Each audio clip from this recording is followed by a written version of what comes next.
再来看选举一刷，美国总统拜登派的非官方跨党派代表团成员包括有政府国务卿、前国家安全顾问、甲 AIT 主席罗森伯格，昨暗飞来台湾咯。今仔早起，因去总统府甲蔡英文总统见面，刷来是去民进党党中央、甲赖清德、佮萧美琴见面，下晡嘛甲在野党有约。台湾大选了后的头一天，咱国国防部公布侦查到6架中国军机、4架中国军舰，也佮有1粒空飘气球扰乱台湾。当地埃及访问的中国外交部长王毅对民进党热销配选条，伊讲台湾的选举是中国的事务，嘛大声批评讲是台独。台湾从来不是一个国家，过去不是，今后更不是。台湾岛内谁想搞台独，就是分裂中国的国土，必将遭到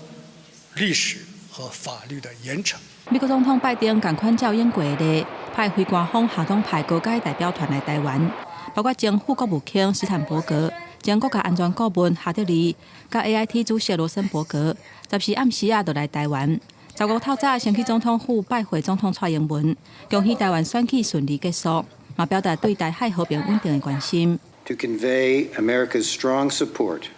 for continued close cooperation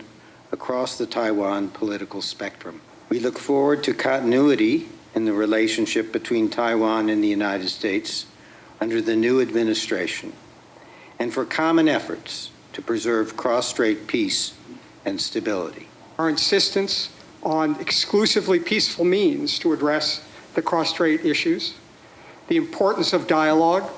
and the avoidance of unilateral efforts to change the status quo. 所落来代表团一家人会去民进党中央甲赖清德、萧美琴进行闭门会谈，下晡嘛甲国民党还有民众党见面。访问台湾3天的行程，甲咱国政府高层、各界政治领袖就台美各项重要议题甲未来展望深入交换意见。能够进一步的了解一下，那未来赖清德他的两岸路线会不会有一些调整跟改变？那也要让美国感觉到安心了。在野党未来他们对于美国政策或者说对于两岸关系的一些看法。学者分析，美国代表团来台湾3天，除了要了解台湾朝野未来发展，嘛希望在中国持续施压的情形之下，各一界表达支持台湾的态度。